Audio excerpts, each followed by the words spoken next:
ನಮಸ್ಕಾರ ನಮಸ್ಕಾರ ನಮಸ್ಕಾರ.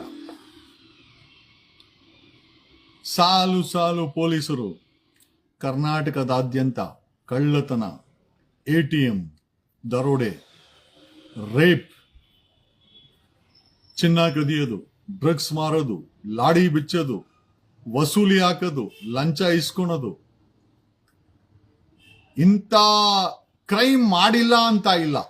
ಲೇಟೆಸ್ಟ್ ನ್ಯೂಸ್ ಏನು ಅಂತಂದ್ರೆ, ಬೆಂಗಳೂರಲ್ಲಿ ಕಮಿಷನರ್ ಆಫೀಸಲ್ಲೇ ಒಬ್ಬ ಆರೋಪಿಯ ಕಾರಿಂದ 11 ಲಕ್ಷ ಕದ್ದು ವಾಪಸ್ ಕೊಟ್ಟಂತ ಜಬೀವುಲ್ಲಾ ಹೋಗಿ ಆಂಟಿಸಿಪೇಟರಿ ಬೇಲ್ ತಗೊಂಬಂತಾನೆ. ಇಂಥದ್ದು ಎಷ್ಟು ಮಾಡಿದಾನೋ.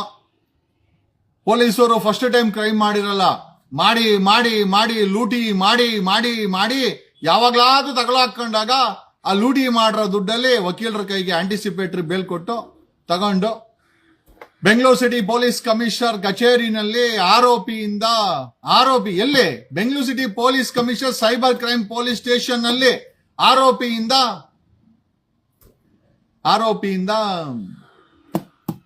11 ಲಕ್ಷವನ್ನ ಮುಂಡಾ ಮುಚ್ಚಿ ಅದನ್ನು ವಾಪಸ್ ತಂದ್ಕೊಟ್ಟು ಆಂಟಿಸಿಪೇಟರಿ ಬೇಲ್ ತಗೊಂಡು ಏನೋ ವಾಪಸ್ ತಗೊಂಡಿದ್ದಾರೆ. ಅಂಡ್ ಈ ವಾರದಲ್ಲಿ ಕಳೆದ 2-3 ದಿವಸದಲ್ಲಿ ಬೆಂಗಳೂರಲ್ಲಿ 4 ಪೊಲೀಸರು ಸಸ್ಪೆಂಡ್ ಆಗಿದ್ದಾರೆ. 2 PSIಗಳು, 2 ಕಾನ್ಸ್ಟೇಬಲ್ಗಳು. ಪ್ರತಿದಿನ ಈ ಕ್ರೈಮ್ ಅನ್ನ ತಡಿಬೇಕಾದಂತ ಪೊಲೀಸರೇ ಕ್ರಿಮಿನಲ್ಗಳಾಗ್ತಾ ಇದ್ದಾರೆ, ದರೋಡೆಕೋರರಾಗ್ತಾ ಇದ್ದಾರೆ. ಹೆಣ್ಣು ಮಕ್ಕಳನ್ನ ರಕ್ಷಣೆ ಮಾಡಬೇಕಾದವರೇ ಆದಂತ ಪೊಲೀಸರೇ ರೇಪಿಸ್ಟ್ಗಳಾಗ್ತಾ ಇದ್ದಾರೆ. ಸುಳ್ಳು ಕೇಸುಗಳನ್ನ ಹಾಕಿ ವಸೂಲಿ ಆಗ್ತಾ ಇದ್ದಾರೆ. ರೌಡಿ ಶೀಟರ್ಗಳನ್ನ ಓಪನ್ ಮಾಡಿ ತಿಂಗಳು ವಸೂಲಿಗಳಿಗೆ ಇದೇ ಕರ್ನಾಟಕದ ಪೊಲೀಸರು ರೌಡಿ ಶೀಟರ್ ಹಾಕೋದು ಕೂಡ ಒಂದು ಹವ್ಯಾಸ ಇವರಿಗೆ. ಏನಕ್ಕೆ ಅಂತಂದ್ರೆ, ಒಂದು ಸ್ಟೇಷನ್ ಲಿಮಿಟ್ಸ್ ಅಲ್ಲಿ ಒಂದು 200-300 ರೌಡಿ ಶೀಟರ್ ಇದ್ರೆ ತಿಂಗಳು 10,000 ವಸೂಲಿ. ಅಲ್ಲಿಗೆ ಎಷ್ಟಾಯ್ತು? 200 ಅಂತಂದ್ರೆ 20 ಲಕ್ಷ. ಇವರು ರೌಡಿ ಶೀಟರ್ ಹಾಕೋದು ಯಾರನ್ನೋ ಬದಲಾವಣೆ ಮಾಡಕ್ಕಲ್ಲ, ವಸೂಲಿ ಹಾಕಕ್ಕೆ. ಅವ್ರು ಮುಟ್ಟಿದ್ದೆಲ್ಲ ವಸೂಲಿ ವಸೂಲಿ, ಲಂಚ ಲಂಚ ಲಂಚ ಲಂಚ. ಇಡೀ ಕರ್ನಾಟಕದ 90% ಪೊಲೀಸರು ಲಂಚ ಲಂಚ ಲಂಚ. ಸೊ ಎಲ್ಲಿದೆ ನ್ಯಾಯ? ಲಂಚ ಮಂಚ, ಡ್ರಗ್ಸ್, ದರೋಡೆ, ಕದ್ದಿರ ಚಂದಲ್ಲಿ ಒಡವೆ ಮಾಡಿಸ್ಕೊಡೋದು, ಲಾಡಿ ಬಿಚ್ಚೋದು, ಪಬ್ಗಳಲ್ಲಿ ಕೋಟಿ ಕೋಟಿ ವಸೂಲಿ ಹಾಕೋದು, ಸಸ್ಪೆಂಡ್ ಆಗೋದು, ಚಾಮರಾಜಪೇಟೆನಲ್ಲಿ ಡ್ರಗ್ಸ್ ಮಾರೋದು, ಮಜಾ ಮಾಡೋದು. ಇವರನ್ನ ಹೇಳೋರು ಕೇಳೋರು ಯಾರು ಇಲ್ಲ.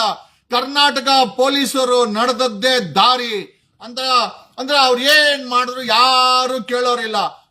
ಜಾಸ್ತಿಯನ್ನ ಮಾತಾಡಿದ್ರೆ ಮೇಲಿರೋ ಅಧಿಕಾರಿಗಳು ನನ್ಗೆ MLA ಗೊತ್ತು, ನಂಗೆ ಮಿನಿಸ್ಟರ್ ಗೊತ್ತು, ನಂಗೆ DK ಶಿವಕುಮಾರ್ ಗೊತ್ತು, ಸಿದ್ದರಾಮಯ್ಯ ಗೊತ್ತು, ನಂಗೆ ಸತೀಶ್ ಜಾರಕಿಹೊಳಿ ಗೊತ್ತು, ಎಲ್ಲ ಹೆಸರು ಹೇಳ್ತಾರೆ. ನನ್ಗೆ ವಿಜೇಂದ್ರ ಗೊತ್ತು ಬಿಜೆಪಿನಲ್ಲಿ, ನಂಗೆ ಕುಮಾರಸ್ವಾಮಿ ಗೊತ್ತು.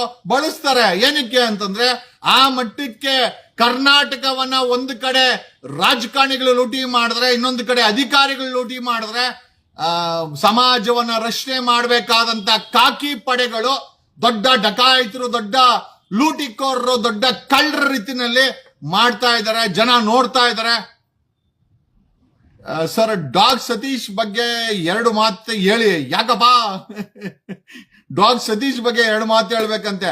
ಅವರು ಆ ಡಾಗ್ ಸತೀಶ್ ಪೊಲೀಸರು ಟಾಪಿಕ್ ಬಿಟ್ಟು ಡಾಗ್ ಸತೀಶ್ ಯಾರು ಅವ್ರನ್ನ ತುಂಬಾ ಕೆಟ್ಟದಾಗಿ ಬೈತಾರೋ ಅವ್ರಿಗೆ ನಾಯಿ ಮರಿ ಕೈಲಿ ಮರಿ ಹಾಕ್ಸಿ ಆ ಮರಿಯನ್ನ ಕೊಡ್ತಾರಂತೆ. ನೀವು ಬೈಯಂಗಿರ ಬೈರಿ, ಓಕೆ.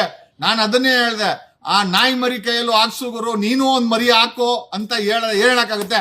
ಏನೋ coming straight to Karnataka police. ಎಲ್ಲಾ ಕಡೆ ದರೋಡೆ, ಲೂಟಿ. ಡೂನೋ ಬೆಂಗಳೂರಲ್ಲಿ 11ನೇ ತಿಂಗಳಿದ್ದು 11 ತಿಂಗಳಲ್ಲಿ ಕ್ರೈಮ್ ಮಾಡಿ, ಲೂಟಿ ಮಾಡಿ, ಲಾಡಿ ಬಿಚ್ಚಿ, ಡ್ರಗ್ಸ್ ಮಾರಿ, ಲಂಚ ಇಸ್ಕೊಂಡು ಸಸ್ಪೆಂಡ್ ಆದಂತ ಪೊಲೀಸರ ಸಂಖ್ಯೆ 131. 11 ತಿಂಗಳಲ್ಲಿ 131 ಸಿಕ್ಕಿ ಬಿದ್ದ ಪೊಲೀಸರು. ಇನ್ನು ಸಾವಿರಾರು ಪೊಲೀಸರು ಸಿಕ್ಕಿ ಬಿದ್ದಿಲ್ಲ. ಅವ್ರ ಕತೆ ಹೆಂಗೆ? ಸಿಕ್ಕಿ ಬಿದ್ದಂತ ಪೊಲೀಸರ ಸಂಖ್ಯೆ 131 ಪೊಲೀಸರು. ಓಕೆ, ಅದು ಬೇರೆ. ಈಗ ಪೊಲೀಸರು ಲೂಟಿ ಡ್ರಗ್ಸ್ ಮಾಡ್ತೀವಿ, ಲಾಡಿ ಬಿಸ್ತೀವಿ, ಕಳ್ಳರಿಂದ ತಗೊಂಬಂದಂತ ಚಿನ್ನವನ್ನ ಮನೆಗೆ ಒಡವೆ ಮಾಡ್ಕೊಡ್ತೀರಿ. 11 ಲಕ್ಷ 10 ಲಕ್ಷ ಕ್ಯಾಶ್ ಇದ್ರೆ ಹೊಡ್ಕೊಂಡು ಹೋಗ್ತೀವಿ. Jabiulla Bengaluru city police commissioner office ಅಲ್ಲಿ ಕೆಲಸ ಮಾಡೋ ಜಬೀವುಲ್ಲಾ 11 ಲಕ್ಷ ಸ್ವಾಹ. ಆಮೇಲೆ FIR ಮಾಡಿದ್ಮೇಲೆ ತಗೊಳ್ಳಿ ಸರ್ ನಾನು ತುಂಬಾ ಒಳ್ಳೆಯನಾಗ್ಬಿಟ್ಟಿದ್ದೀನಿ ದಯಮಾಡಿ ಅಂತೇಳಿ 11 ಲಕ್ಷ ತಂದ್ಕೊಟ್ಟಂತೆ ಪೇಪರ್ ಅಲ್ಲಿ ಹಂಗೆ ಬರ್ದವ್ರೆ. ಹಣವನ್ನು ಹಿಂದಿರುಗಿಸಿ ಮಾನವೀಯತೆ ಮೆರೆದಂತ ಅಂತ. ಇವನಿಗೆ ಮಾನವೀಯತೆ ಇದೆಯಾ? ಈ ಕಾಕಿ ಪಡೆಗಳಿಗೆ ಸಂಬಳ ತಿನ್ರೋ ಅಂದ್ರೆ ಇಲ್ಲ ಗುರು ನಾನು ಗಲೀಜನ್ನೇ ತಿಂತೀನಿ ಅನ್ನೋ ಮಟ್ಟಕ್ಕೆ ಧರ್ಮಸ್ಥಳ ಕತೆ ಏನಾಯ್ತು ಕೇಳಪ್ಪ. ಗಿರೀಶ್ ಮಟ್ಟಣ್ಣನವ್ರನ್ನ ಕೇಳಿ, ಮಹೇಶ್ ಅವ್ರನ್ನ ಕೇಳಿ ಏನಾಗ್ತಾ ಇದೆ ಅಂತ. SIT ಅಂತೂ ಮುಚ್ಚಲ್ಲ, ಅದಂತೂ ಗ್ಯಾರಂಟಿ. ಕಾರಣ ಯಾಕೆ ಅಂತಂದ್ರೆ SITಗೆ ಇಷ್ಟರಲ್ಲೇ ಕಾದಿದೆ ಗ್ರಹಚಾರ. ಯಾಕೆ ಅಂತಂದ್ರೆ ಒಂದು ದೊಡ್ಡ ಮಟ್ಟದಲ್ಲಿ ಧರ್ಮಸ್ಥಳದ ವಿಚಾರವನ್ನ ಒಂದಷ್ಟು ವಕೀಲರು ಸೀರಿಯಸ್ ತಗೊಂಡು ಈ SITಗೆ ಬುದ್ಧಿಯನ್ನ ಕಲಿಸಬೇಕು, ದಿಕ್ಕು ತಪ್ಪಿರೋ ಅಂತ SITಗೆ ಬುದ್ಧಿ ಕಲಿಸಬೇಕು. ಅದಕ್ಕೆ ಯಾವ SIT ಕೊಲೆಗಾರನ್ನ ಬಂಧಿಸಕ್ಕೆ ಈ ಕಾಂಗ್ರೆಸ್ ಸರ್ಕಾರ ಮಾಡ್ತೋ. ಧರ್ಮಸ್ಥಳದ ಕೇಸ್ ಮಾತಾಡ್ತಾ ಇದ್ದೀನಿ. ಇಡೀ ಕರ್ನಾಟಕದಲ್ಲಿ ಬರೀ ಲೂಟಿಕೋರರು, ಕಳ್ಳರು, ದರೋಡೆಕೋರರು, ಡ್ರಗ್ಸ್ ಮಾರೋರು, ದುಡ್ಡನ್ನ ದೆಪ್ಕೊಂಡು ಹೋಗುವಂತ ಪೊಲೀಸ್ ಕಾನ್ಸ್ಟೇಬಲ್ಗಳು, ಓಕೆ, ATM ದರೋಡೆ ಮಾಡೋರು, ಕಿಡ್ನಾಪ್ ಮಾಡೋರು, ಡ್ರಗ್ಸ್ ಮಾರೋರು, ಏನೇನ್ ಬಾಕಿ ಉಳಿಸವ್ರೆ? ಯಾವುದನ್ನು ಬಾಕಿ ಉಳಿಸಿಲ್ಲ. DK ಶಿವಕುಮಾರ್ ಅವರ ಕಾಂಗ್ರೆಸ್ ಆಡಳಿತದಲ್ಲಿ ಪೊಲೀಸರು ಇಂಥ ಕೆಲಸ ಮಾಡಿಲ್ಲ ಅಂತಿಲ್ಲ. ಎಲ್ಲಾ ಕೆಲಸ ಈ ಕಾಂಗ್ರೆಸ್ ಸರ್ಕಾರದ ಕಾಲದಲ್ಲಿ ಪೊಲೀಸರು ಮಾಡಿಬಿಟ್ಟು 131 ಪೊಲೀಸರು ಸಿಕ್ಕಾಕೊಂಡಿದ್ದಾರೆ. ಧರ್ಮಸ್ಥಳದ SIT ಅವರಿಗೆ ಚಳಿ ಜ್ವರ ಬಿಡಿಸಕ್ಕೆ ಒಂದು ವಕೀಲರ ಟೀಮ್ ರೆಡಿ ಆಗ್ತಾ ಇದೆ. They are working. SIT ಮಾಡಿರುವಂತ ತಪ್ಪುಗಳ ತನಿಖೆ ಮತ್ತು ಮಾಹಿತಿಯನ್ನ ಸಂಗ್ರಹ ಆಗ್ತಾ ಇರುವಂತ ಒಂದು ವಕೀಲರ team. They are working to fix SIT. ಯಾವ SIT ಕೊಲೆಗಾರರನ್ನ ಇಟ್ಕೊಳ್ಳಿ ಅಂತಂದ್ರೆ ಕಂಪ್ಲೇಂಟ್ ಕೊಟ್ಟವ್ರನ್ನ, ಇವ್ರನ್ನ ಭೀಮನ್ಗೆ ಬೇಲಾಗಿದೆ, ಆದ್ರೆ ಶ್ಯೂರಿಟಿ ಕೊಡೋರು ಯಾರು ಇಲ್ಲ ಅಂತೇಳಿ ಒಳಗಡೆ ಇದ್ದಾರೆ. ಎಲ್ಪ್ ಮಾಡೋಣ ಅಂತ ಜನ ಮುಂದೆ ಬಂದ್ರೆ ಆ ರಿಪಬ್ಲಿಕ್ ಟಿವಿನಲ್ಲಿ ಕೂತ್ಕೊಂಡಂತ ಭೀಮನ ಹೆಂಡತಿ ಮತ್ತೆ ಅಕ್ಕ ನಮ್ಗೆ ಯಾರ ಸಹಾಯನೂ ಬೇಡ, ಇನ್ ಯಾರು ಹೊರಗಡೆ ಕರ್ಕೊಂಡ್ ಬರ್ತಾರೆ. ಆ ರಿಪಬ್ಲಿಕ್ ಟಿವಿಲಿ ಕೂತ್ಕೊಂಡು ನನಗೂ ಫೋನ್ ಮಾಡಿದ್ಲು ಆ ಭೀಮನ ಹೆಂಡತಿ ಮತ್ತೆ ಅಕ್ಕ, ನಮ್ಗೆ ಏನು ಗತಿ ಇಲ್ಲ, ಹೆಲ್ಪ್ ಮಾಡಿ ಅಂತ. ನಾವು ಆಯ್ತು ಫೋನ್ ಮಾಡಿ ಬನ್ನಿ ಅಂತಂದ್ರೆ ಅಡ್ರೆಸ್ ಇಲ್ಲ ಅಂದ್ರೆ ಯಾರೋ ಅವ್ರನ್ನ ಅದುಮ್ತಾ ಇದಾರೆ ಅಂತ ಅನ್ಸುತ್ತೆ. ರಿಪಬ್ಲಿಕ್ ಟಿವಿಲಿ ಕೂತ್ಕೊಂಡು ನಮ್ಗೆ ಯಾರ ಸಹಾಯನೂ ಬೇಡ ಅಂತಾರೆ. ಬೇಲಾಗಿದೆ, ಯಾರಿಗೆ ಭೀಮನ್ಗೆ ಬೇಲಾಗಿದೆ, ಶ್ಯೂರಿಟಿ ಕೊಟ್ಟಿಲ್ಲ, ಶಿವಮೊಗ್ಗದ ಜೈಲಲ್ಲಿ ಕೊಳಿತಾ ಇದ್ದಾನೆ. ಇದು ಲೇಟೆಸ್ಟ್ ನ್ಯೂಸ್ ಆಫ್ ವಿದ್ಯಾಣಪುರ ಪೊಲೀಸರು. ಏನ್ ಹೇಳೋಣ ವಿದ್ಯಾಣಪುರ ಪೊಲೀಸರ ಬಗ್ಗೆ? ಏನಾಯ್ತಾರೆ ಹಾಕಲ್ಲಿ ನೋಡ್ಬಿಟ್ಟು ಹೇಳೋಣ. ಒಂದಂತೂ ನಿಜ, ಒಂದು ಕಡೆ ಸಾಲು ಪೊಲೀಸರು ಕಳ್ಳತನ, ದರೋಡೆ, ಚಿನ್ನ ಕದಿಯೋದು, ಕಿಡ್ನಾಪ್ ಮಾಡೋದು, ಡ್ರಗ್ಸ್ ಮಾರೋದು, ಲಾಡಿ ಬಿಚ್ಚೋದು, ಕ್ಯಾಶ್ ಎತ್ಕೊಂಡು ಹೋಗೋದು, ಇನ್ ಏನು ಬಿಟ್ಟವ್ರೆ? ATM ದರೋಡೆ, ಕಿಡ್ನಾಪ್ ಏನು ಬಿಟ್ಟಿಲ್ಲ. ಇವರು police department Karnataka state police ಅಂತ ಇಡೋದು ಬದಲು ಕರ್ನಾಟಕ ಸ್ಟೇಟ್ ದರೋಡೆಕೋರರು, ಲೂಟಿಕೋರರು, ಡ್ರಗ್ಸ್ ಮಾರೋರು, ಲಾಡಿ ಬಿಚ್ಚೋರು, ಆಮೇಲೆ ಬ್ಲಾಕ್ ಮೇಲ್ ಮಾಡೋರು, ಕಿಡ್ನಾಪ್ ಮಾಡೋ ಅಂತ ಇಲಾಖೆ ಅಂತ ಬದಲಾವಣೆ ಮಾಡಿದ್ರೆ ತುಂಬಾ ಒಳ್ಳೇದನ್ಸುತ್ತೆ. ಪೊಲೀಸ್ ಅವರಿಂದ ಕರ್ನಾಟಕಕ್ಕೆ ಬರೋ ಏನು ಸುಖ ಇಲ್ಲ, ಬರೀ ಇವರೇ ಲೂಟಿ ಮಾಡ್ತಾರೆ. ಕಳ್ಳರು, ದರೋಡೆಕೋರರ ಕೆಲಸವನ್ನ ಕರ್ನಾಟಕದ ಪೊಲೀಸ್ ಅವರೇ ಮಾಡ್ತಾ ಇದ್ದಾರೆ ಅಂತ ಈ ಮೂಲಕ ಎಲ್ಲ ಹೇಳುತ್ತಾ, ಇನ್ನು ಕಮಿಂಗ್ ಸ್ಟ್ರೇಟ್ ಎಲ್ಲರಿಗೂ ನಟ್ಟು ಬೋಲ್ಟು ಟೈಟ್ ಮಾಡ್ತಾ ಇದ್ದಂತ DK ಶಿವಕುಮಾರ್ಗೆ ಆಮಂತ್ರಣ ಬಂದಿದೆ. ಆಮಂತ್ರಣ ಬಂದಿದೆ, ಡೆಲ್ಲಿಯಿಂದ ಬಂದಿದೆ. ಆಮಂತ್ರಣ ಬಂದಿದೆ. ಡೆಲ್ಲಿ ಪೊಲೀಸ್ ಅವರು ಕರ್ನಾಟಕ ರಾಜ್ಯದ ಉಪಮುಖ್ಯಮಂತ್ರಿ DK ಶಿವಕುಮಾರ್ಗೆ ಸಮನ್ಸ್ ಕೊಟ್ಟಿದ್ದಾರೆ ನ್ಯಾಷನಲ್ ಹೆರಾಲ್ಡ್ ಕೇಸಲ್ಲಿ. ಅದಕ್ಕೆ DK ಶಿವಕುಮಾರ್ ಪ್ರತಿ ಕೊಟ್ಟಿದ್ದಾರೆ, ನನ್ನನ್ನು ಹರಾಸ್ಮೆಂಟ್ ಮಾಡಕ್ಕೋಸ್ಕರ.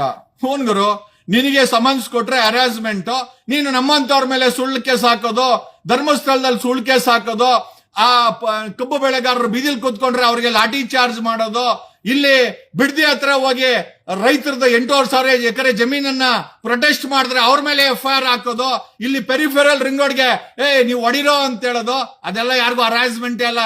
ಡಿ ಕೆ ಶಿವಕುಮಾರ್ ಕರ್ನಾಟಕದಲ್ಲಿ ಮಾಡ್ತಾ ಇರೋದು ಯಾವುದು ಅರೇಂಜ್ಮೆಂಟ್ ಅಲ್ಲ, ಅದೆಲ್ಲ ಪುಣ್ಯ ಕಾರ್ಯ, ಸಾಮಾಜಿಕ ಕಾರ್ಯ.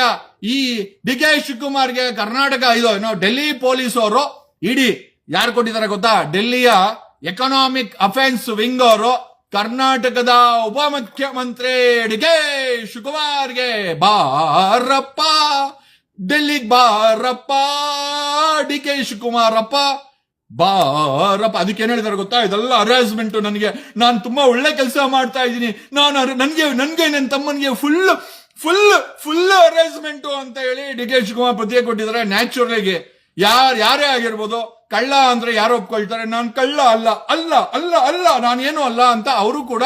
ಯಾಕಂದ್ರೆ ಇನ್ನ ಸದ್ಯಕ್ಕೆ ಅವ್ರ ಆರೋಪಿ ಚಾರ್ಜ್ ಶೀಟ್ ಎಲ್ಲ ಫೈಲ್ ಮಾಡಿದ್ದಾರೆ. ಫ್ರೆಶ್ ಕೇಸು ನ್ಯಾಷನಲ್ ಹೆರಾಲ್ಡ್ ಕೇಸಲ್ಲಿ, ಸೋನಿಯಾ ಗಾಂಧಿ ರಾಹುಲ್ ಗಾಂಧಿಯ ಕೇಸಲ್ಲಿ ಇಡಿ ಮತ್ತೆ ಡೆಲ್ಲಿ ಪೊಲೀಸ್ನ ಎಕನಾಮಿಕ್ ಅಫೆನ್ಸ್ ವಿಂಗ್ ಅವರು, ಸರ್ ಡಿ ಕೆ ಶಿವಕುಮಾರ್ ಅವರೇ ನಿಮ್ಮ ಎಲ್ಲಾ ಡೀಟೇಲ್ಸ್ ಏನೇನ್ ದುಡ್ಡುಗಳು ಕೊಟ್ರಿ, ಡೊನೇಷನ್ ಕೊಟ್ರಿ, ಅದನ್ನೆಲ್ಲ ತಗೊಂಡ್ ಬನ್ನಿ ಅಣ್ಣ ಅಂತ ಹೇಳಿ ಡಿ ಕೆ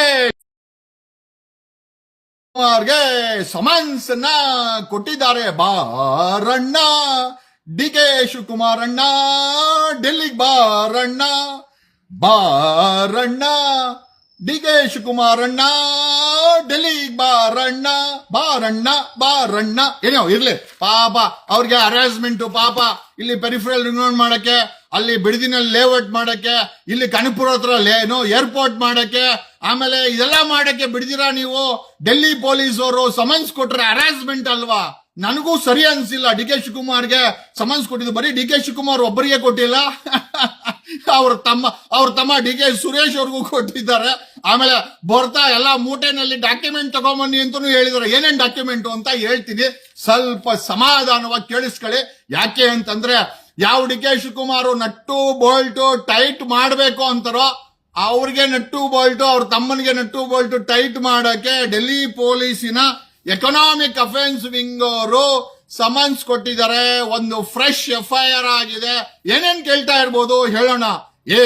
ಏನೇನೋ ಡೆಲ್ಲಿ ಪೊಲೀಸರು ಕೇಳ್ಬೋದಣ್ಣ. ಯಾರ್ಗೆ? ಡಿ ಕೆ ಶಿವಕುಮಾರ್ ಅಣ್ಣಂಗೆ ಏನೇನ್ ಕೇಳ್ಬೋದು ಅಂತಂದ್ರೆ, ಅಣ್ಣ ನೀವ್ ಏನೇನ್ ಡೊನೇಷನ್ ಕೊಟ್ರಿ ಅದರ ಡೀಟೇಲ್ಸ್ ಎಲ್ಲ ತಗೊಂಬನ್ನಿ ಅಂತ ಡೆಲ್ಲಿ ಪೊಲೀಸರು ಡಿ ಕೆ ಶಿವಕುಮಾರ್ಗೆ. ಅದಕ್ಕೆ ಅವ್ರು ಹೇಳ್ತಾ ಇದಾರೆ ಇದೆಲ್ಲ ಅರೇಂಜ್ಮೆಂಟ್ ರೀ ಅಂತ. ಇರ್ಲಿ ಪಾಪ, ಯಾಕೆ ಅಂದ್ರೆ ಅವ್ರು ಬೆಳಗ್ಗೆ ಇದ್ರೆ ಬಿಡದಿನಲ್ಲಿ ಲೇಔಟ್ ಮಾಡ್ಬೇಕು, ಕಬ್ಬು ಬೆಳೆಗಾರನ ಬೀದಿಲಿ ನಿಲ್ಲಿಸ್ಬೇಕು. ಈಗ ಅಲ್ಲಿ ಧಾರವಾಡ ಹುಬ್ಳಿನಲ್ಲಿ ಯುವಕರು ಕೆಲಸ ಕೊಡಿ ಅಂತವ್ರೆ, ಅವ್ರಿಗೆ ಪೊಲೀಸರ ಕೈಲಿ ಲಾಠಿ ಚಾರ್ಜ್ ಮಾಡಿಸ್ಬೇಕು. ಇದೆಲ್ಲ ಬಿಸಿ ಇದೆ ಡಿ ಕೆ ಶಿವಕುಮಾರ್, ಇಷ್ಟು ಬಿಸಿ ಇರೋ. ಆಮೇಲೆ ಕನಕಪುರದಲ್ಲಿ ಏರ್ಪೋರ್ಟ್ ಆಗ್ಬೇಕು, ಓಹೋ, ಆಮೇಲೆ ಪೆರಿಫೆರಲ್ ಹಿಂಗ್ ಕೊಡ್ಬೇಕು, ಆಮೇಲೆ ಟನಲ್ ಆಗ್ಬೇಕು. ಓಹೋ, ಅಯ್ಯೋ ಟನಲ್ ಏನಾಗುತ್ತೆ? ಏನೇ ವಿಚಾರ ಇರ್ಲಿ, ಸಮನ್ಸ್ ಕೊಟ್ರೆ ಹೋಗ್ಲೇಬೇಕು. ಯಾರು ಶಾಪನೋ ಡಿ ಕೆ ಶಿವಕುಮಾರ್ಗೆ? ನಮ್ಮಂತವ್ರು ಎಷ್ಟು ಜನ ಶಾಪ ಹಾಕಿಲ್ಲ ಈ ಡಿ ಕೆ ಶಿವಕುಮಾರ್ಗೆ. ನಾವು ಈ ಕಾಂಗ್ರೆಸ್ ಪಕ್ಷ ಬರೋಕೆ ಎಷ್ಟು ಬಿಜೆಪಿನ ವಿರೋಧ ಮಾಡ್ಕೊಂಡೆ. ಈ ಕಾಂಗ್ರೆಸ್ ಸರ್ಕಾರ ಬಂದ್ಮೇಲೆ ಪರ್ಸನಲ್ ತೀಟೆಗೆ ನನ್ನ ಮೇಲೆ ಸುಳ್ಳು ಕೇಸ್ ಹಾಕಿ 97 ದಿವಸಗಳ ಕಾಲ ಜೈಲಲ್ಲಿ ಇಡಿಸಿದಂತ ಡಿ ಕೆ ಶಿವಕುಮಾರ್ಗೆ ಈಗ ಡೆಲ್ಲಿ ಏನು ನಮ್ಗೆ ಕಪಿಲ್ ಸಿಬಲ್ ಇದಾರೆ. ಓಕೆ, ಡಿ ಕೆ ಶಿವಕುಮಾರ್ಗೆ ಸಮನ್ಸ್ ಕೊಟ್ರೆ ಕಪಿಲ್ ಸಿಬಲ್ ಇದಾರೆ. ಓಕೆ, 3 ಕೋಟಿ ತಾನೆ ಕೊಡ್ತಾರೆ ಅಷ್ಟೇ ಕೊಡ್ತಾರೆ. ಸುಪ್ರೀಂ ಕೋರ್ಟ್ ಅವ್ರು ಏನ್ ಕೊಡ್ತಾರೆ ಅದ್ ನಾವು ಕಾದ್ ನೋಡ್ಬೇಕು. ನಾನು ಸ್ಟೇ ಅಂತ ಹೇಳಕ್ಕಾಗಲ್ಲ. ಯಾಕೆ ಅಂತಂದ್ರೆ ಇದು ಹೊಸ ಕೇಸಲ್ಲಿ ಫ್ರೆಶ್ ಆಗಿ ಇಶ್ಯೂ ಮಾಡಿರುವಂತ ಹೊಸ ಫ್ರೆಶ್ ಸಮನ್ಸ್ ಡಿ ಕೆ ಶಿವಕುಮಾರ್ಗೆ. ಯಾರು ಶಾಪನೋ ಧರ್ಮಸ್ಥಳದಲ್ಲಿ ಕೊಲೆಗಾರ ನೀಡಿರೋ ಅಂತಂದ್ರೆ ಕಂಪ್ಲೇಂಟ್ ಕೊಟ್ಟು ಅವ್ರ ಮೇಲೆ ಹೊಸ ಕಂಪ್ಲೇಂಟ್ ಮಾಡಿಸಿ ಅವ್ರ ಮೇಲೆ FIR ಮಾಡಿಸಿ ಶಾಪ ಅವ್ರದ್ದು ಇರಬಹುದು. ಧರ್ಮಸ್ಥಳ ಕೇಸಲ್ಲಿ 3 ಪಕ್ಷಗಳು 3 ಪಂಗನಾಮ ಇಟ್ರು. ಅದರಲ್ಲಿ ಕಾಂಗ್ರೆಸ್ ಅಲ್ಲಿ ಡಿ ಕೆ ಶಿವಕುಮಾರ್ ಖಾಲಿ ಡಬ್ಬ ಅಂತ ಹೇಳಿ ಇಡೀ ಧರ್ಮಸ್ಥಳ ಕೇಸನ್ನ ದಿಕ್ಕು ತಪ್ಪಿಸಿದ್ರು. ಅದ್ರ ಶಾಪ ಏನು ಟನ್ಗಟ್ಲೆ ಶಾಪ ಬಿದ್ದಿರ್ಬೋದು. ನನ್ನ ಶಾಪ ಅಂತೂ ಗ್ಯಾರಂಟಿ, ನಮ್ಮ ಕುಟುಂಬದ ಶಾಪ ಈ ಡಿ ಕೆ ಶಿವಕುಮಾರ್ಗೆ ಖಂಡಿತ ಬಿದ್ದಿರುತ್ತೆ. ಅದು ಒಂದ್ ಕಡೆ ಇರ್ಲಿ, ಜೊತೆನಲ್ಲಿ ಕರ್ನಾಟಕದ ರೈತರಿಗೆ ಆ ಕಬ್ಬು ಬೆಳೆಗಾರನ್ನ ಬೀದಿಯಲ್ಲಿ ನಿಲ್ಲಿಸಿ ಅವ್ರು ಕೊಡೋ 3,300 ರೂಪಾಯಿ ಕೊಡಿ ಅಂತ ಪಾಪ ಅವರು ಭಿಕ್ಷೆ ಬೇಡೋ ಮಟ್ಟಕ್ಕೆ ಆ ರೈತರ ಶಾಪನು ಮೋಸ್ಟ್ಲಿ ಡಿ ಕೆ ಶಿವಕುಮಾರ್ ಬಿದ್ದಿದೆ. ಇಲ್ಲಿ ಬಿಡದಿನಲ್ಲಿ 8,500 ಎಕರೆ ಯಾರಿಗೋಸ್ಕರ ಲೇಔಟ್ ಅವ್ರ ಶಾಪ ಬಿಡದಿರ್ತದ. ಆಮೇಲೆ ಅದಲ್ಲ, ಬರೀ 8,500 ಅದಲ್ಲ, ಆನೇಕಲ್ಲಲ್ಲಿ 2,500 ಏನೋ ಪ್ರಾಜೆಕ್ಟ್ ಅಂತೆ. ಬರೀ ಜಮೀನ್ ಕಿತ್ಕೋ, ಪ್ರಾಜೆಕ್ಟ್ ಅನ್ನ ಹೆಸರಲ್ಲಿ ರಿಯಲ್ ಎಸ್ಟೇಟ್ ಮಾಡು, ಕಾಸು ಮಾಡ್ಕೋ, ಮುಂಡಾ ಮೋಚು ರೈತರಿಗೆ ಇದೇ ಕೆಲ್ಸನೇ. ಆಮೇಲೆ ಅಲ್ಲಿ ಕನಕಪುರದ ಹತ್ರ ಏರ್ಪೋರ್ಟ್ ಅಂತೆ, ಅವ್ರ ಶಾಪ. ಆ ಬೆಂಗಳೂರು ತುಂಬಾ 10 ಲಕ್ಷ ಗುಂಡಿಯಾವೆ, ಆ ಓಡಾಡೋರ್ ಶಾಪ ಶಾಪ ಶಾಪ. ಬರೀ ಶಾಪನೇ ಹೋಗಿದೆ ಡಿ ಕೆ ಶಿವಕುಮಾರ್ಗೆ ಅನ್ಸುತ್ತೆ. ಮೋಸ್ಟ್ಲಿ ಕಾನೂನಿಗೆ ಭಯ ಬೀಳಲ್ಲ, ಪರವಾಗಿಲ್ಲ, ಒಂದು ರೌಂಡ್ ಹೋಗ್ ಬಾಣ, ನಿಮ್ದೆ ಹೆಲಿಕಾಪ್ಟರ್ ಎತ್ಕೊಂಡು ಡಿ ಕೆ ಶಿವಕುಮಾರ್ ಅಣ್ಣ ಟ್ರರ್ ಹಿಂಗ್ ಹೋಗಿ ಟ್ರರ್ ಅಂತ ವಾಪಸ್ ಬಂದ್ಬಿಡಿ ಅಣ್ಣ.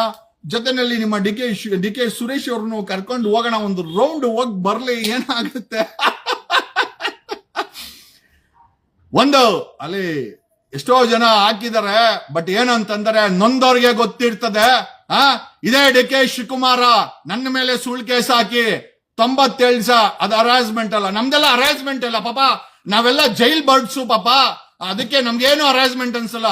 ಈಗ Delhi police economic offences D K ಶಿವಕುಮಾರ್ಗೆ ಬಾರಣ್ಣ, ಡೆಲ್ಲಿಗೆ ಬಾರಣ್ಣ, ಜಲ್ದಿ ಬಾರಣ್ಣ, ಬಾರಣ್ಣ, ಡೆಲ್ಲಿಗೆ ಬಾರಣ್ಣ, ಜಲ್ದಿ ಬಾರಣ್ಣ, ಬಾರಣ್ಣ, ಬಾರಣ್ಣ. ಜೊತೆನಲ್ಲಿ ಡಿ ಕೆ ಸುರೇಶ್ ಕುಮಾರ್ನು ಕರ್ಕೊಂಡ್ ಬಾರಣ್ಣ, ಜಲ್ದಿ ಬಾರಣ್ಣ. ಹರಾಸ್ಮೆಂಟಾ? ಬೇರೆ ಅವ್ರಿಗೆ ಮಾಡಿದ್ರೆ, ರೈತರ ಜಮೀನ್ ಕಿತ್ಕೊಂಡ್ರೆ, ಬಿಡದಿನಲ್ಲಿ ರೈತರ ಜಮೀನ್ ಕಿತ್ಕೊಂಡ್ರೆ ಅದು ಹರಾಸ್ಮೆಂಟ್ ಅಲ್ಲ, ಅದು ಸಮಾಜ ಸೇವೆ. ಕನಕಪುರದಲ್ಲಿ ಇವಾಗ ಅಲ್ಲೊಂದ್ ಕಣ್ಣು, ಅಲ್ಲಿ ಏರ್ಪೋರ್ಟ್ ಮಾಡಕ್ಕೆ ಅಲ್ಲೊಂದು 10,000 ಮುಂಡಾ ಮೋಚಕ್ಕೆ, ಅದು ಹರಾಸ್ಮೆಂಟ್ ಅಲ್ಲ. ರೈತನ ಜಮೀನ್ ಕಿತ್ಕೊಂಡ್ರೆ ಹರಾಸ್ಮೆಂಟ್ ಅಲ್ಲ, ಅದು ಸೋಷಿಯಲ್ ವರ್ಕ್. ಬಿಡದಿನಲ್ಲಿ 8,500 ಎಕರೆ ಲೇಔಟ್ ಮಾಡಕ್ಕೆ ಡಿ ಕೆ ಶಿವಕುಮಾರ್ ಬೇಕೇ ಬೇಕು, ಅದು ಹರಾಸ್ಮೆಂಟ್ ಅಲ್ಲ. ಪೆರಿಫರಲ್ ರಿಂಗ್ ರೋಡ್ ಮಾಡಕ್ಕೆ 15,000 ಎಕರೆ, ಅದು ಹರಾಸ್ಮೆಂಟ್ ಅಲ್ಲ. ಕಬ್ಬು ಬೆಳೆಗಾರರು ಆ 3,300 ರೂಪಾಯಿಗೆ ಬೀದಿನಲ್ಲಿ ಕುಣಿಸು, ಅದೆಲ್ಲ ಹರಾಸ್ಮೆಂಟ್ ಅಲ್ಲ. ಸಾವಿರಾರು ಲಕ್ಷಾಂತರ 5-6 ಲಕ್ಷ ಕಬ್ಬು ಬೆಳೆಗಾರರು ಬೀದಿಲ್ ಕುತ್ಕೊಂಡ್ರು, ಅದು ಹರಾಸ್ಮೆಂಟ್ ಅಲ್ಲ. ಡೆಲ್ಲಿ ಪೊಲೀಸರು ಡಿ ಕೆ ಶಿವಕುಮಾರ್ಗೆ ಬಾರಣ್ಣ, ಡೆಲ್ಲಿಗೆ ಬಾರಣ್ಣ, ಜಲ್ದಿ ಬಾರಣ್ಣ, ಬಾರಣ್ಣ ಅಂತ ಹೇಳಿದ್ರೆ ಇದು ಹರಾಸ್ಮೆಂಟ್ ಅಂತೆ. ಓಕೆ ಓಕೆ, ನಿಮ್ಮ ಕೈ ನಿಮ್ಮ ಕಣ್ಣು ಚುಚ್ಚಿದ್ರೇ ನೋವು ಗೊತ್ತಾಗೋದು ಡಿ ಕೆ ಶಿವಕುಮಾರ್ ಅಲ್ವಾ? ಮೇಲೆ ಒಬ್ಬ ಭಗವಂತ ಇದ್ದಾನೆ ಡಿ ಕೆ ಶಿವಕುಮಾರ್. ನೀವು ಮಾಡ್ತಾ ಇರುವಂತ ಅನ್ಯಾಯಗಳು, ಅಕ್ರಮಗಳು ಒಂದಲ್ಲ ಒಂದ್ ದಿವಸ ಹೊರಗಡೆ ಬರುತ್ತೆ. ಆ ಪಾಪ ಸುತ್ಕೊಂಡೇನೆ ನೀವು ಯಾವತ್ತು ಸಿಎಂ ಆಗಲ್ಲ ಅಂತ ನಿಮ್ಮ ಮನೆಯಲ್ಲೇ 2021ರಲ್ಲಿ ನಾನೇ ಹೇಳಿದ್ದೆ. ಯಾವತ್ತು ಡಿ ಕೆ ಶಿವಕುಮಾರ್ ಅವ್ನ್ ಸೂರ್ಯ ಮುಕುಂದರಾಜನ್ ಕೇಳಿ, ನಿಮ್ ಶಿಷ್ಯನ ಅಡ್ವೊಕೇಟ್ ಸೂರ್ಯ ಮುಕುಂದನ ಅವನ್ ಮುಂದೆನೆ ಹೇಳಿ ಬಂದೆ, ಲೇ ಸೂರ್ಯ, ಈ ಡಿ ಕೆ ಶಿವಕುಮಾರ್ ಯಾವತ್ತು ಸಿಎಂ ಆಗಲ್ಲ ಅಂತ. ನೋಡೋಣ, ಆಗ್ಲಿ, ಟ್ರೈ ಮಾಡಿ. ಈಗ ಸದ್ಯಕ್ಕೆ ಡೆಲ್ಲಿಗೆ ಹೋಗಿ ಬನ್ನಿ, ಹರಾಸ್ಮೆಂಟ್ ಅಲ್ವಾ? ಬೇರೆ 5-6 ಲಕ್ಷ ಕಬ್ಬು ಬೆಳೆಗಾರನ ಬೀದಿಲ್ ಕುಂಡಿಸಿದ್ರೆ ಹರಾಸ್ಮೆಂಟ್ ಅಲ್ಲ. ಇವತ್ತು ಧಾರವಾಡ ಹುಬ್ಳಿನಲ್ಲಿ ಹುಡುಗರು ಕೆಲಸ ಬೇಕು ಗುರು, ಕೊಟ್ಟಿಲ್ಲ ಅಂದ್ರೆ ಪ್ರೊಟೆಸ್ಟ್ ಮಾಡ್ತೀವಿ ಅಂತಂದ್ರೆ ಅದು ಹರಾಸ್ಮೆಂಟ್ ಅಲ್ಲ. ಬಿಡದಿನಲ್ಲಿ ರೈತರು ಬೀದಿಲ್ ಕುತ್ಕೊಂಡ್ರೆ ಹರಾಸ್ಮೆಂಟ್ ಅಲ್ಲ ಅಲ್ವಾ? ಆನೇಕಲ್ಲಲ್ಲಿ 2,500 ಎಕರೆ ನೀನು ಏನೋ ಇನ್ನೊಂದ್ ಯಾವ್ದೋ IT ಪಾರ್ಕ್ ಮಾಡಕ್ ಹೋಗಿ ಕಬ್ಜಾ ಮಾಡ್ಕೊಂಡ್ರೆ ಅದು ಹರಾಸ್ಮೆಂಟ್ ಅಲ್ಲ. ಕನಕಪುರದಲ್ಲಿ ಏರ್ಪೋರ್ಟ್ಗೆ ಜಮೀನ್ ಮಾರ್ಕ್ ಮಾಡಿದ್ರೆ ಅದು ಹರಾಸ್ಮೆಂಟ್ ಅಲ್ಲ. ರೈತರಿಗೆ ಹರಾಸ್ಮೆಂಟೇ ಆಗಲ್ಲ, ನಮಗೂ ಹರಾಸ್ಮೆಂಟ್ ಆಗಲ್ಲ. ಏನೇ ಹರಾಸ್ಮೆಂಟ್ ಇದ್ರು ಕೂಡ ಬರೀ ಡಿ ಕೆ ಶಿವಕುಮಾರನ್ಗೆ ಅವ್ರ ತಮ್ಮನಿಗೆ ಇಬ್ಬರಿಗೆ ಆಗೋದು. ಯಾಕೆಂದ್ರೆ ಇಬ್ಬರೇ ಮನುಷ್ಯರು ಅನ್ಸುತ್ತೆ, ನಾವೆಲ್ಲ ರೋಬೋಟ. ನನ್ಗೆ ಗೊತ್ತಿಲ್ಲ, ಏನೇ ಆಗಿದ್ರು ತಾನೊಂದು ಬಗೆದರೆ ದೈವ ಒಂದು ಬಗೆಯುತ್ತೆ ಅಂತ ಹೇಳಕ್ಕೆ ಸೂಕ್ತ ಉದಾಹರಣೆನೆ ಈ ಡಿ ಕೆ ಶಿವಕುಮಾರನ ಜೀವನ. 1,400 ಕೋಟಿ ಡಿಕ್ಲೇರ್ಡ್, ಒಂದು ಅರ್ಧ ಡಜನ್ ಹೆಲಿಕಾಪ್ಟರ್ಗಳು, ಕೈಯಲ್ಲಿ 38 ಲಕ್ಷ ರೂಪಾಯಿ ವಾಚ್, ಸದಾಶಿವದಲ್ಲಿ ಮನೆ, ಅಧಿಕಾರ ಎಲ್ಲ ಇದ್ರು ಕೂಡ ಬಾರಣ್ಣ, ಡೆಲ್ಲಿಗೆ ಬಾರಣ್ಣ, ಜಲ್ದಿ ಬಾರಣ್ಣ, ಬಾರಣ್ಣ, ಜಲ್ದಿ ಬಾರಣ್ಣ. ಯಾರು ಕೊಟ್ರದು? ಏನೇನ್ ಲೆಕ್ಕಾಚಾರಕ್ಕೆ ಏನೇನ್ ತಗೊಂಡೋಗ್ಬೇಕು ಡಿ ಕೆ ಶಿವಕುಮಾರ್ ಅಂತ, ಅದು ಸ್ವಲ್ಪ ಡೀಟೇಲ್ಸ್ ಹೇಳ್ತೀನಿ. ಡೊನೇಷನ್ ಕೊಟ್ಟಿರೋದು, ಓಕೆನಾ? ಫೈನಾನ್ಷಿಯಲ್ ಟ್ರಾನ್ಸಾಕ್ಷನ್ಸ್ ಏನೇನ್ ಆಗಿದೆ ಅದೆಲ್ಲ ಡೀಟೇಲ್ಸ್ ಹೋಗ್ಬೇಕಾರೆ ಬಾರಣ್ಣ, ಜೊತೆಲಿ ಇದನ್ನೆಲ್ಲ ತಗೊಂಡು ಹೋಗೋಣ ಅಂತ ಅವರು ತಗೊಂಬ ಅಣ್ಣ ಅಂತ ಹೇಳಿ ಡೆಲ್ಲಿ ಪೊಲೀಸರು ಹೇಳಿದಾರೆ. ಆಮೇಲೆ ಜೊತೆಲಿ ಟ್ರಾನ್ಸಾಕ್ಷನ್ಸ್ ಏನೇನ್ ಡೀಟೇಲ್ಸ್ ಇದೆ ಅದೆಲ್ಲ ತಗೊಂಡೋಗ್ಬೇಕಂತ. ಬ್ಯಾಂಕ್ ಸ್ಟೇಟ್ಮೆಂಟ್ ತಗೊಂಡೋಗ್ಬೇಕು, income tax returns, okay, source of income, you know what is the case, okay. ಈ FIR ಅಲ್ಲಿ ಏನು ಅಂತಂದ್ರೆ ಕ್ರಿಮಿನಲ್ ಕಾನ್ಸ್ಪಿರಸಿ ಅಂದ್ರೆ ಒಂದು ಕ್ರೈಮ್ ಷಡ್ಯಂತ್ರ ನಡೆದಿದೆ, ಚೀಟಿಂಗು, ಅದು ಇದು, ಆಮೇಲೆ ಸೋರ್ಸ್ ಆಫ್ ಇನ್ಕಮ್ ಕೊಟ್ಟಿಲ್ಲ, ವಗೆರ ವಗೆರ ವಗೆರ ವಗೆರ, ಆಮೇಲೆ ಏನೂ ಆಗಿಲ್ಲ ಅಂತ ಹೇಳಕ್ಕಾಗಲ್ಲ. ಎಲ್ಲಿಂದ ದುಡ್ಡು ಬಂತು? ಆಮೇಲೆ ಯಂಗ್ ಇಂಡಿಯಾ, ಸೋನಿಯಾ ಗಾಂಧಿ ಮತ್ತೆ ರಾಹುಲ್ ಗಾಂಧಿಯ ಯಂಗ್ ಇಂಡಿಯಾ 78% ಸ್ಟೇಕ್ ಇರೋ ಯಂಗ್ ಇಂಡಿಯಾಗೆ ದುಡ್ಡು ಹೆಂಗೋಯ್ತು ಎಲ್ಲ ಕೇಳ್ತಾರೆ. ಕೊಡೋಣ, ಏನು ನಿಮ್ಗೇನು ಡಿ ಕೆ ಶಿವಕುಮಾರಣ್ಣ, ನಿಮ್ಗೇನು ಹರಾಸ್ಮೆಂಟ್? ಕಪಿಲ್ ಸಿಬಲ್ ಇದಾರೆ, ಹೋಗಕ್ಕೆ ಹೆಲಿಕಾಪ್ಟರ್ ಇದೆ, ಆಮೇಲೆ ನಿಮ್ಮ ಪರ ವಕಾಲತ್ ಹಾಕ್ಲಿಕ್ಕೆ ಸಾಲು ಅಡ್ವೊಕೇಟ್ ಇದಾರೆ, ದ ಫೈನೆಸ್ಟ್ ಕಪಿಲ್ ಸಿಬಲ್ ಸಾಹೇಬ್ರು ಇದಾರೆ. ಯಾಕಣ ಭಯ? ಯಾಕೆ ಹರಾಸ್ಮೆಂಟ್? ಹೆಲಿಕಾಪ್ಟರ್ ಒಂದ್ ರೌಂಡ್ ಹೋಗೋಣ, ಆ ಕಡೆಯಿಂದ ಬಾಣ ಅಂತ ಹೇಳುತ್ತಾ whatever it set and done. ಭ್ರಷ್ಟಾಚಾರಿಗಳು ಜೈಲ್ಗೆ ಹೋಗ್ಬೇಕು. ಭ್ರಷ್ಟಾಚಾರ ಮಾಡ್ತಾ ಇರೋರು, ಅವನು MLA ಆಗಿರ್ಲಿ, ಮಿನಿಸ್ಟರ್ ಆಗಿರ್ಲಿ, ಡೆಪ್ಯೂಟಿ CM ಆಗಿರ್ಲಿ, IAS ಆಗಿರ್ಲಿ, IPS ಆಗಿರ್ಲಿ, ಒಬ್ಬ P1 ಆಗಿರ್ಲಿ, ಭ್ರಷ್ಟಾಚಾರ ಮಾಡೋನು ಜೈಲಲ್ಲೇ ಕೊಳಿಬೇಕು. ಇದು ಮೋಸ್ಟ್ ಇಂಪಾರ್ಟೆಂಟ್ ಅಂತ ಹೇಳುತ್ತಾ ನಮ್ಮ ಧ್ವನಿ ಯಾವಾಗಲೂ ಹಿಂಗೆ ಇದ್ದೇ ಇರುತ್ತೆ. ಧರ್ಮಸ್ಥಳದ ವಿಚಾರದಲ್ಲಿ ಹಳ್ಳ ಇಡಿಸಿದ್ದಾರೆ. ಬಟ್ ಧರ್ಮಸ್ಥಳದ ವಿಚಾರದಲ್ಲಿ ಒಂದು ದೊಡ್ಡ ವಕೀಲರ ಟೀಮು ಈಗ ಸಂಘಟಿತವಾಗ್ತಾ ಇದೆ. They wanted to take justice, they wanted to support. ಈ ಧರ್ಮಸ್ಥಳದ ವಿಚಾರವ ತುಂಬಾ ಕುಗ್ಗೋಗಿದೆ. ಅದು ಎಸ್ಪೆಷಲಿ ನಾನ್ ಮಾತಾಡೋದನ್ನ, ಯಾಕೆಂದ್ರೆ ಇವ್ರು ಯಾರು ಕೂಡ ನನ್ಗೆ ಯಾರಿಗೂ ನನ್ಗೆ ಮಾಹಿತಿಯನ್ನ ಕೊಡ್ತಾ ಇಲ್ಲ, ಕೋಆರ್ಡಿನೇಟ್ ಮಾಡ್ತಾ ಇಲ್ಲ. ಹಂಗಾಗಿ ನಾನು ಸುಮ್ಮನೆ ಯಾಕೆ ಸೆಂಟ್ರಲ್ಲಿ ಕುಡಿಯೋ ನೀರಲ್ಲಿ ಕಲ್ಲಾಡಿಸೋದು ಅಂತೇಳಿ ನಾನು ಬಿಟ್ಟಿದ್ದೆ. ಒಂದು ದೊಡ್ಡ ವಕೀಲರ ಟೀಮು, ಅವನು ಭೀಮನ್ಗೆ ಬೇಲ್ ಆಗಿದೆ, ಶ್ಯೂರಿಟಿ ಕೊಡೋರೆಲ್ಲ ಅಲ್ಲೇ ಬಿದ್ದಿದ್ದಾರೆ. ಈ ಭೀಮನ ಹೆಂಡತಿ ಅಕ್ಕ ಬಂದ್ಬಿಟ್ಟು ರಿಪಬ್ಲಿಕ್ ಟಿವಿಲಿ ಕೂತ್ಕೊಂಡು ನಮ್ಗೆ ಯಾರು ಸಪೋರ್ಟ್ ಬೇಡ, ಮತ್ತೆ ಹಂಗಂದ್ರೆ ಯಾರು ಸಪೋರ್ಟ್ ಮಾಡ್ತಾರೆ, ಅಲ್ಲೇ ಕೊಳಿಲಿ ಅಂತ ಅಲ್ಲೇ ಬಿಟ್ಟಿದ್ದಾರೆ. ನೋಡಿ ಎಷ್ಟು ಅಹಂಕಾರಗಳು ಇವ್ರಿಗೆ. ಜನ ಸಪೋರ್ಟ್ ಬೇಡ ಅಂತೆ, ಜನ ಇಲ್ಲ ಅಂದ್ರೆ ಏನ್ ಮಾಡಕ್ಕಾಗತ್ತೆ? ಇವತ್ತು ಜನ ಇರೋದಕ್ಕೆ ನನ್ನಂತವನಿಗೂ ಕೂಡ ಮರ್ಯಾದೆ. ನಾನೊಬ್ಬ ಗ್ರಾಮ ಪಂಚಾಯತಿ ಮೆಂಬರ್ ಅಲ್ಲ, ಆದ್ರೂ ಕೂಡ ಕರ್ನಾಟಕ ಸೆಷನ್ ಅಲ್ಲಿ ನನ್ನ ಹೆಸರು MLAಗಳು, ಮಿನಿಸ್ಟರ್ಗಳು, ಡೆಪ್ಯೂಟಿ CMಗಳು, ಹೋಮ್ ಮಿನಿಸ್ಟರ್ಗಳು, CMಗಳು, ಒಬ್ಬ MLA ಮಾತಾಡ್ತಾನೆ ಅಂತಂದ್ರೆ that is the power of constitution. ಈ ದೇಶದ ಸಂವಿಧಾನದ ತಾಕತ್ತು, ಈ ದೇಶದಲ್ಲಿ ನಡೀತಿರುವಂತ ಪ್ರಜಾಪ್ರಭುತ್ವ ತಾಕತ್ತು ಅಂತ ಹೇಳುತ್ತಾ ಒಂದಂತೂ ನಿಜ, ಇದೇ ಡಿ ಕೆ ಶಿವಕುಮಾರ್ನ ಕಾಂಗ್ರೆಸ್ ಸರ್ಕಾರ ಧರ್ಮಸ್ಥಳದ ವಿಚಾರದಲ್ಲಿ ಅನ್ಯಾಯ ಮಾಡ್ತಾ ಇದೆ. ಕಣ್ಣು ಮುಚ್ಕೊಂಡು ಯಾರು ಇಲ್ಲ, ಎಲ್ಲರೂ ನೋಡ್ತಾ ಇದ್ದೀವಿ. ರೈತರನ್ನ ಬೀದಿಗೆ ತಗೊಂಬಂದ್ ಬಿಟ್ಟಂತ ಸರ್ಕಾರ, ಕಬ್ಬು ಬೆಳೆಗಾರರಿಗೆ ಮೋಸ ಮಾಡದಂತ ಸರ್ಕಾರ, ಯುವ ಜನತೆ 2.5 ಲಕ್ಷ ಸರ್ಕಾರಿ ಹುದ್ದೆಗಳನ್ನ ಭರ್ತಿ ಮಾಡಿ ಅಂತ ಬೀದಿಲಿ ನಿಂತ್ಕೊಡಕ್ ಹೋದ್ರೆ ಅವ್ರನ್ನ ಲಾಠಿ ಚಾರ್ಜ್ ಮಾಡೋದು, ಅವ್ರನ್ನ ಡಿಟೆನ್ಷನ್ ಮಾಡೋಂತ ಸರ್ಕಾರ. ಬಿಡದಿನಲ್ಲಿ 8,500 ಎಕರೆ ಯಾರಿಗೋಸ್ಕರ ಲೇಔಟ್ ಗೊತ್ತಿಲ್ಲ, ಆ ರೈತರಿಗೆ ಪಾಪ ಆ ರೈತ ಜಮೀನ ಕಿತ್ಕೊಂಡು ಬಿಸ್ನೆಸ್ ಮಾಡಕ್ ಹೊರಟಿರುವಂತ ಡಿ ಕೆ ಶಿವಕುಮಾರ್ ಸರ್ಕಾರ. ಪೆರಿಫೆರಲ್ ರಿಂಗ್ ರೋಡ್ ಬೇಕಂತೆ ಅಗದಾಕ್ಬಿಡುಗರು. ಏನೇನಾಯ್ತು? ಪೆರಿಫೆರಲ್ ರಿಂಗ್ ರೋಡ್, ಲೇಔಟ್, ಆಮೇಲೆ ಆ ಕನಕಪುರದಲ್ಲಿ ನಿಂಗೊಂದು ಏರೋಡ್ರಮ್, ಆನೇಕಲ್ಲಲ್ಲಿ ಫ್ಯಾಕ್ಟ್ರಿ ಎಲ್ಲ, ಆಮೇಲೆ ಟನಲ್, ಏನು ಉಳಿಸ್ಬೇಡ ಡಿ ಕೆ ಶಿವಕುಮಾರ್, ಎಲ್ಲ ಮಾಡು. ಭಗವಂತ ಮೇಲೆ ನೋಡ್ತಾ ಇದ್ದಾನೆ. ತುಂಬಾ ಅಹಮ್ಮಲ್ಲಿ ಮೆರೆದವ್ರಿಗೆ ಅವನೇ ಉತ್ತರ ಕೊಡ್ತಾನೆ. ಒಂದಂತೂ ನಿಜ, ನಾನ್ ನಿನ್ ಮನೆಯಲ್ಲಿ ಡಿ ಕೆ ಶಿವಕುಮಾರ್ 2021ರಲ್ಲಿ ಅದೇ ಅಡ್ವೊಕೇಟ್ ಸೂರ್ಯ ಮುಕುಂದನ್ ಹೇಳಿದ್ದೆ, ಲೇ ಸೂರ್ಯ, ನನಗ್ ಮೋಸ ಮಾಡವನೆ ಡಿ ಕೆ ಶಿವಕುಮಾರ್. ಈ ಜಾರಕಿಹೊಳಿ ಕೇಸಲ್ಲಿ ಖಂಡಿತ ಅವನ್ ಯಾವತ್ತೂ ಇದೇ ಡಿ ಕೆ ಶಿವಕುಮಾರ್ ಆಗಲ್ಲ ಅಂದಿದ್ದೆ. ಟ್ರೈ ಮಾಡ್ಗುರು, ಆದ್ರೆ ಒಳ್ಳೇದು. ಒಂದಂತೂ ನಿಜ, ಈಗ ನಿನಗೆ ಸಮನ್ಸ್ ಕೊಟ್ಟಿರೋದಕ್ಕೆ ಹರಾಸ್ಮೆಂಟ್ ಅಲ್ವಾ?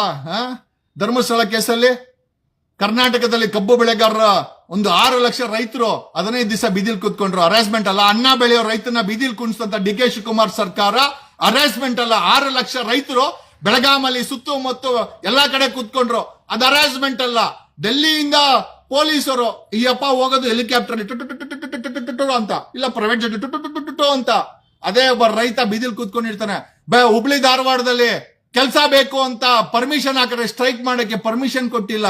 ಇವತ್ತಿನ ಯುವ ಜನತೆಗೆ ಇದೇ ಕಾಂಗ್ರೆಸ್ ಸರ್ಕಾರ ಪರ್ಮಿಷನ್ ಕೊಟ್ಟಿಲ್ಲ.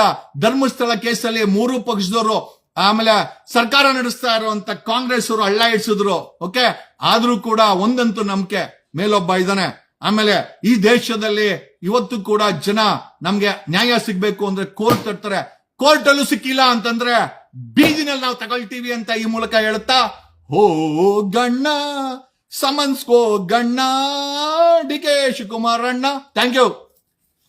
ಸ್ವಲ್ಪ ವ್ಯಂಗ್ಯವಾಗಿ ಹೇಳ್ಬೇಕಾಗತ್ತೆ. ಓಕೆ, ಲಂಗು ಲಗಾಮಿಲ್ಲದಂತ ಆತ್ಮಗಳಿಗೆ, ಓಕೆ, ಹೆಡ್ಲಾಂಗ್ಗಳಿಗೆ ಇದೇ ರೀತಿನಿ ಹೇಳ್ಬೇಕಾಗತ್ತೆ. ಓಕೆ, ಒಬ್ಬ ಸಾಮಾನ್ಯ ಮನುಷ್ಯ ಮನ್ಸು ಮಾಡಿದ್ರೆ, ಒಬ್ಬ ಸಾಮಾನ್ಯ ಮನುಷ್ಯನ ನೋವು ಶಾಪವಾಗಿ ತಟ್ಟಿದ್ರೆ ಬೂದಿ ಆಗ್ಬಿಡ್ತಾರೆ. ಜೀವನದಲ್ಲಿ ಮೇಲೆ ಕೇಳಲ್ಲ ಅನ್ನೋದಕ್ಕೆ ಕಣ್ಣು ಮುಂದನೆ ಸಾಕಷ್ಟು ಇದಾರೆ. ಎಷ್ಟು ಬಳಿತಾರೆ ಗುರು? ಎಷ್ಟು ದುಡ್ಡು ಬಳಿಯಕ್ಕಾಗತ್ತೆ? ಎಷ್ಟು ದುಡ್ಡನ್ನ ಕದಿಯಕ್ಕಾಗತ್ತೆ? ಎಷ್ಟು ದುಡ್ಡನ್ನ ದರೋಡೆ ಮಾಡಕ್ಕಾಗತ್ತೆ? ಆ ಪೊಲೀಸ್ ಅವ್ರು ಮಾಡ್ತಾ ಇರೋದು ಬರೀ 1%. 99% ರಾಜಕಾರಣಿಗಳು, ಇವತ್ತಿನ ಗಲೀಜ್ ರಾಜಕಾರಣಿಗಳು ಈ ದೇಶವನ್ನ, ಈ ರಾಜ್ಯವನ್ನ ಲೂಟಿ ಮಾಡ್ತಾ ಇದ್ದಾರೆ. ಪೊಲೀಸ್ ಇಲಾಖೆನೂ ಮಾಡ್ತಾ ಇದಿಲ್ಲ ಅಂತ ಹೇಳ್ತಲ್ಲ. ಯಾವ ಪೊಲೀಸ್ ಇಲಾಖೆ ಲಾ ಅಂಡ್ ಆರ್ಡರ್ ನ ಮೇಂಟೈನ್ ಮಾಡಬೇಕಾಯ್ತು, ಅವರುಗಳು ಇವತ್ತು ಸಾಲು 131 ಪೊಲೀಸ್ ಸಸ್ಪೆಂಡ್ ಆಗಿದ್ದಾರೆ. ಎಂತ ಅಸಹ್ಯ ಪರಿಸ್ಥಿತಿಗೆ ನಿಂದೆ ಬಂದಿದೆ ಅಂತಂದ್ರೆ, ಖಂಡಿತವಾಗಿ ಯಾವುದೇ ಪೊಲೀಸ್ ಅವ್ರನ್ನ, ಪೊಲೀಸ್ ಸ್ಟೇಷನ್ ಅನ್ನ ಇನ್ಸ್ಪೆಕ್ಟರ್ ನಂಬ್ಕೊಂಡು ಖಂಡಿತ ಜನ ಬದುಕ್ತಾ ಇಲ್ಲ. ಕಾರಣ ಯಾಕೆ ಅಂತಂದ್ರೆ ಆ ಇಮೇಜ್ ಕಳ್ಕೊಂಡ್ಬಿಟ್ಟಿದ್ದಾರೆ. ಅಲ್ರಿ, ಒಂದು 10 ಕೇಸ್ ಹಾಕದ್ಮೇಲೆ ರೌಡಿ ಶೀಟರ್ ಹಾಕೋದು ರೋಲ್ ಕಾಲ್ಗೋಸ್ಕರ, ಕೇಸ್ ಹಾಕದೆ ರೋಲ್ ಕಾಲ್ಗೋಸ್ಕರ ಇವರು. ಆಮೇಲೆ ಬೇಲು ಕೊಡಿಸ್ತಾರೆ ಇವ್ರು ಬೇಕಾದಂತ ಅಡ್ಜಸ್ಟ್ಮೆಂಟ್ ಮಾಡ್ಕೊಂಡು, ಯಾರ ಹತ್ರ ಅಡ್ಜಸ್ಟ್ಮೆಂಟ್ ಅಂತ ನಿಮಗೆ ಗೊತ್ತಿರ್ತದೆ. ಬೇಲು ಕೇಸು ಹಾಕ್ತಾರೆ ಪೊಲೀಸರು, ಬೇಲು ಕೊಡಿಸ್ತಾರೆ, ಲಕ್ಷ ನಿಮ್ಮ ಹತ್ರ ದುಡ್ಡನ್ನ ಪೀಕ್ತಾರೆ. ಏನೇ ಬೇಕಾಗಿಲ್ಲ, ಫುಟ್ಪಾತ್ ಆಗಿರ್ಬೋದು, ಏರ್ಪೋರ್ಟ್ ಪಾಸ್ಪೋರ್ಟ್ ಆಗಿರ್ಬೋದು, ಕಂಪ್ಲೇಂಟ್ ಆಗಿರ್ಬೋದು, ಚಾರ್ಜ್ ಶೀಟ್ ಆಗಿರ್ಬೋದು, ಒಂದು ಸಮನ್ಸ್ ಆಗಿರ್ಬೋದು, ಎಲ್ಲದಕ್ಕೂ ಲಂಚ. ಒಂದು ರೇಟ್ ಕಾರ್ಡ್ ಅನ್ನ ಫಿಕ್ಸ್ ಮಾಡಿದ್ದಾರೆ.